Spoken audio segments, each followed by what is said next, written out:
Okay, good morning. So we're up to Siman Shin Zayin Halacha Tes. So Shin Zayin Halacha Tes. Mutza lahachshich litlosh peiros va'asavim miginosai.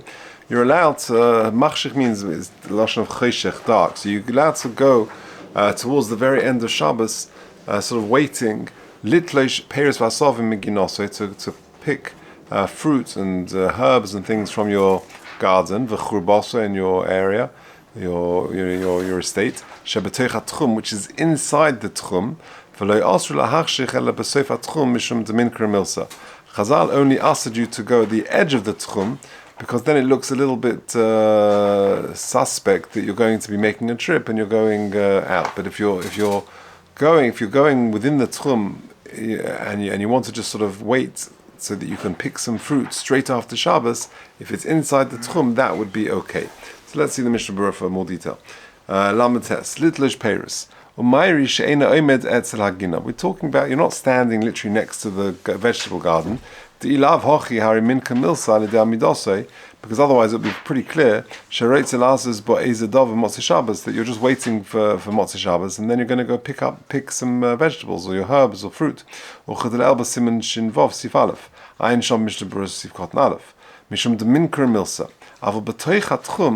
if you're within your tchum, it's not clear why you're there. You're going for a walk on late Shabbos afternoon, and therefore it's not nikar. It's not so evident that what you're doing is a problem. And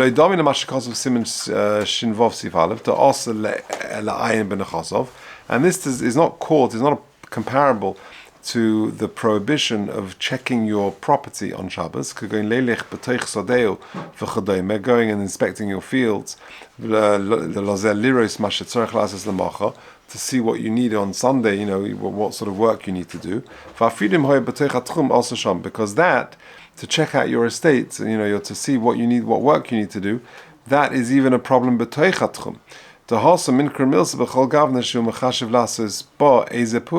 because when you're inspecting your fields on Shabbos, it's clear you're doing so to figure out what sort of work you're going to need to do during the week. For example, it's close to the ploughing season, or the harvest season, or nikush, or weeding, you can't do that, even though you're not doing anything wrong, you're just like walking in a field, which is not prohibited on Shabbos, but it's caught by the Rabbanon of desisting from doing your own activities. The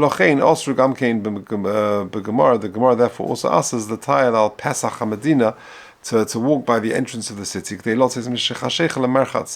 you to go straight after Shabbos and go to the town bathhouse. Because the practice was to set up the merchatz by the town entrance. Again, it's all for this reason, because it's clear that you're going to do something which is not allowed. As opposed to our situation, the only sort of nikah, the only thing that you're doing which seems to be wrong is when you're going the sofa tchum, at the edge of the tchum.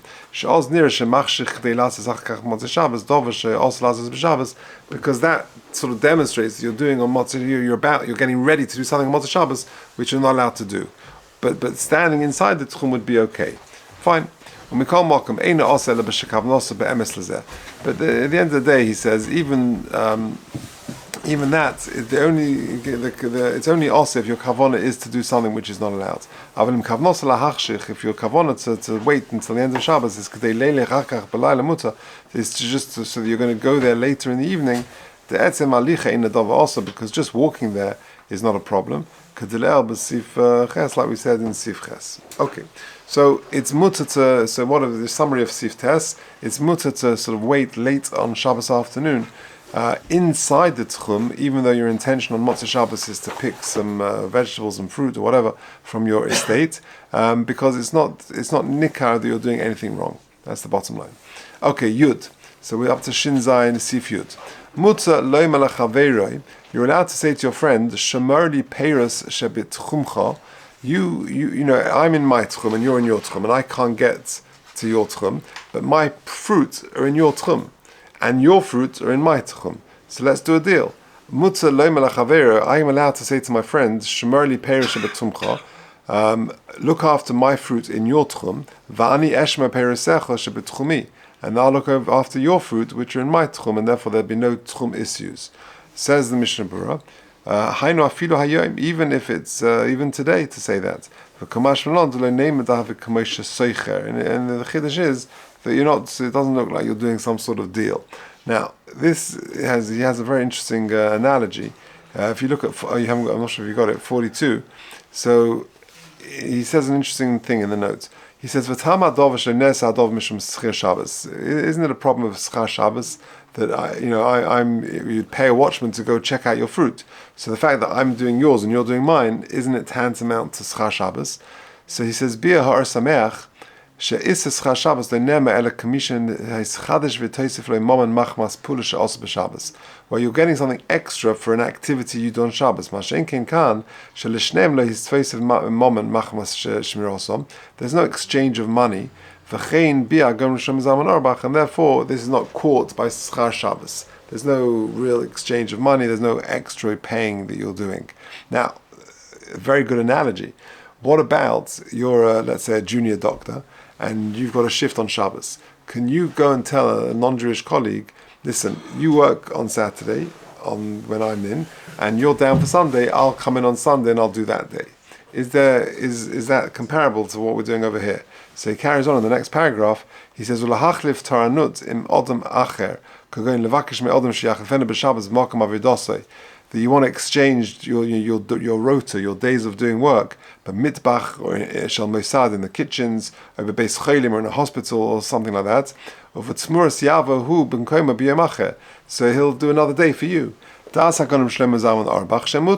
allowed to do that. A person can switch his day so that you have to come in on Shabbos, for example, and that you can do another day. This is not really schar Shabbos. I'm not giving you anything.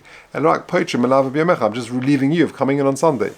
So therefore, if you want to come to that arrangement, and I'm sure it's done in many settings, that I can work for you on Sunday and you come and relieve me on Shabbos, that would be allowed on Shabbos. No problems of schar Shabbos. Why is it schar Shabbos? Because he's working for me on Shabbos. It's as if I'm getting someone to do my work on Shabbos, and I'm getting that benefit. But that's not because it's just like an exchange, and therefore it's considered okay. All right, Yud Aleph. Hashayel dova mechaveiroi. So this is interesting, Siv. If you borrow something from your friend on Shabbos, lo yom eloi halveini, don't say to him, lend me this, to mashmam lizman meruba, which implies a long-term loan, because it could be caught by a gzeira mekach memka that you might come to write, shema yichtov. Ela yom eloi hashileni, I'd like to borrow this. Now, as we know, there isn't really in the translation, there's no difference between halvein and lasheni, borrow, I'd like to lend this to you, borrow this. It doesn't really differentiate in that way. Tzorich sheyoma tenli. So therefore, for us, where there's no difference between hashleni and halveini, we should say tenli. So can you give me this? That you're allowed to say. So let's take a look at the Mishnah Berurah. Yud Aleph. Mem beis lizman meruba. The stam halva shloshim yom. A stam halva is 30 days. And therefore the concern is you can't make a long-term loan, borrow something, because the concern is you might come to write something down to remember. A guy comes and wants to borrow a sefer. So it's a long-term, or maybe a chefse shemayim are different. He wants to borrow, something, a chair. And a long-term loan could be 30 days. The concern is you may come to write it down. If it's just to borrow for a short term, that would be okay. So to borrow something, say that I need a chair for this afternoon, that would be okay. And in a place where a stam halva, the guy can claim it straight away. In other words, you don't have to wait for 30 days. Depends on the practice of the minhag hamokum. Commercial argument, saying like is common in our place, says the Mishnah Berurah. Rishai loyma halveini, then you're allowed to say halveini. V'ayim bebe halacha she'ein zeh borah. He says not so clear this. Okay. V'ikal lemechish, we're worried you might come and write something. Kosav prima godim b'shem harashba. But the beloshna halva loyma hani Afilu im masne imoy shemalveh rak lizman muad, because the lashon of halva suggests long term, and even if you suggest there's a short term loan, the lo plug rabbanon, the rabbanon don't make any exceptions, and therefore the lashon of halveini should be avoided. Oid kosva prima godim dafilu im loives sfarim shudvar mitzvah. Here we go. Even if you're borrowing sfarim, which is of course for mitzvah, gam kein lo yem lashon halva, you shouldn't use that expression. Okay, it says mefurish. Tenli. But rather, what should you say is, can you give me that sefer for this afternoon, rather than can you lend me that sefer this afternoon? Okay, and then even to say that I'll give it back to you is also allowed. All right, continuing the Machaba, or the Ramah actually, says the Ramah in Yud Aleph, if, let's say, he wants to borrow something, and you don't trust him, you don't know this fellow, and you want to take some sort of security, some collateral, he can deliver some collateral to you, but you can't say, go and take your mashkan, because the havikuv of the duchol, that seems to be like a weekday activity, and just like you can't borrow or lend things on Shabbos, because of the Gzer Shem Yichtov, so too you can't repay on Shabbos. Says the Mishnah Berurah Memhei, Yoniach mashkan etzleit, v'davka yayin v'shemem v'dovish utzorich Shabbos. When can you do this? When we're talking about items which are tzorich Shabbos, wine, oil, and things like that. Avodovish ein tzorich Shabbos also laniach olav mashkein, but something where there's no need for no Shabbos usage, then you can't leave any collateral for that, for borrowing that item. Kach ein perin, so just like we can't lend on Shabbos, we can't be pereya, we can't repay. Says the Mishmur Memvov, Hainu afilim lova memenu kadayan b'shemen zman meruba.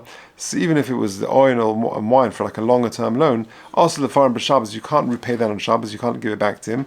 The cheshem shebahalvo gazrin shem yichtov kach papirin gazrin shem yimche kachov ben apinchkas. We're worried you might come to erase it from your ledgers. V'ateisus kasu I'm returning it to you, not repaying it to you. Mutzah, that would be okay. Is there kera, because there is it's clear. There's a need for it. Otherwise, you can't do this sort of arrangement. Okay, now Yud Beis is interesting halacha. It's not so well known this, but we're going to come on to the whole sugi of shtari hedyotis. We'll see what that means in a minute, and really that's tomorrow's sif. We'll just do this sif now. But you'll see a very interesting application of it. Says the Machaba in Yud Beis, Zimein Orchim. If a person invited guests, you're making a Shabbos meal and you've got a bunch of guests, or you've got a simcha or something, V'heichin lohem minei megodim, and you've prepared a whole menu, a whole list of nice things. V'kos of bichsav kama zimein v'kama megodim heichin lohem, and you've got a list, like a list of your guest list, and you've also got a list of the food that you're serving. Also likreisei b'Shabbos. You can't read from a list of either a guest list or a list of food or things like that on Shabbos. Even if it's written on a wall which is very high up, why not? Because it's a gezeira, you might come to read shtari hadyotis. What are they? Sort of business documents, contracts, and financial calculations and things like that, which is prohibited on Shabbos. So Chazal say you can't read from a guest list or from a menu list on Shabbos because you might come to read Shtori Hadyotis. Also, even just to glance at them without reading it out loud is also. But if it was engraved on the wall, it was like written on the wall, chakika shekaz, where it was sort of submerged into the wall, mutter, that would be allowed. Aval betavla or pinkas, but on a sort of some sort of ledger, afilim hu chakuk also likroise. If it's portable, then it's caught by this gezerah. Okay, let's see the Mishnah Berurah for more detail. Yud Sifkot and Mem Zayin. Also likroise. The Gemara is a shnei ta'amim. The Gemara said there are two reasons for this gezerah not to read from a menu or from a guest list on Shabbos. Echad, the first reason is because you might come to erase it, you might come to rub out something. Sometimes you realize you haven't prepared enough food, and you regret inviting so many people. And therefore, if you can, you're tempted. You got, oh my gosh, I've got 25 people for lunch, and I haven't got enough food. You'll rub out 5 people, and let's say, And then the shamas won't call those 5 people; they'll call the 20, not the 25. That's the concern. V'chein b'minei megadim, and so too when you've got a list of foods, gam kein misnachim lepamim lematom. You say, wow, why have I made so much? I don't need to make so much. I can erase some of them. V'oid tam, and another reason is shemeyova likrei skam shteri hedyotis. The second reason is not that you'll actually erase some guests or some food from the list, but rather you might come to read shtori hedyotis. It will encourage you to do that. Or v'zeh also, and reading shtori hedyotis is also kedalakami b'sifit gimel, like we're going to do Hashem tomorrow on the next sif. Or mashenagin shahashamash koiri mitecha ksav lesuda. That which the minig is that the shamash, imagine a formal meal, he's looking at the ksav. Yesh machmirim, there are those who are machmir. We're not worried that he's going to erase it because he's not the balabos. He's just the employed butler or something. The only is a problem when the Bal HaSuda reads it. For the reasons we said, because he or she may rub it out. But there's still a concern that he might come to read Shtori Hadyotis. But if it's a Sudas mitzvah, then the shamash, not the balabayas, but the shamash can read from the list. Because it's a Sudas mitzvah, and therefore we allow it.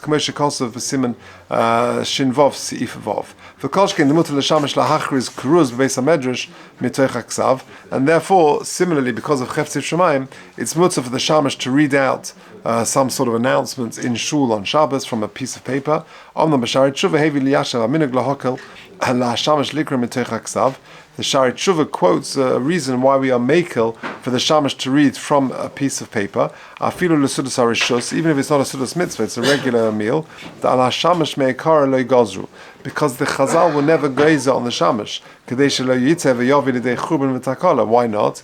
Because we know we've got a sad history of getting these things wrong. Because maybe he'll mess up, he'll invite the wrong person, and that could lead to churban, could the kamsa bar kamsa, like the famous story of kamsa bar kamsa. Okay, gvei harbe. We say it's a problem reading from a list, even if that list is very high up on the wall. She'ena magia l'sham limchek. You can't reach there to erase it. Chokak b'kaisel sif katan memtes. The mishum shemi yimchek leka. If it's high up on the wall, if it's engraved on the wall, we're not worried you're gonna erase it. You can't. It's very hard to erase that if it's engraved in the wall. And we're not worried about shtori hedyotis because it's not really it's not comparable. One's on a wall and one's on a star. Even if it's high, if it's written on a wall high up, it's also to read it. How come we don't allow that? Yeah, because there it's just sort of it's a piece of paper which is sort of put on the wall high up, and you could mix up ksiva and ksiva. You might come to read shtori hedyotis. But when it comes to the engraving in the wall, no one's going to confuse that with writing on a piece of paper. Avotavlo pinkas, some sort of ledger, shem metaltalim, which are portable, michlif shtori hedyotis, then you might come to confuse it and get to read shtori hedyotis, which is not allowed. Chakikas shekas, avol boiletes also, if it's out, if it's not sort of submerged, then it's a problem. It's a gazrin and shem yimchek, because again you might come to erase it. Even if it's high up where you can't easily erase it, it's across the board. And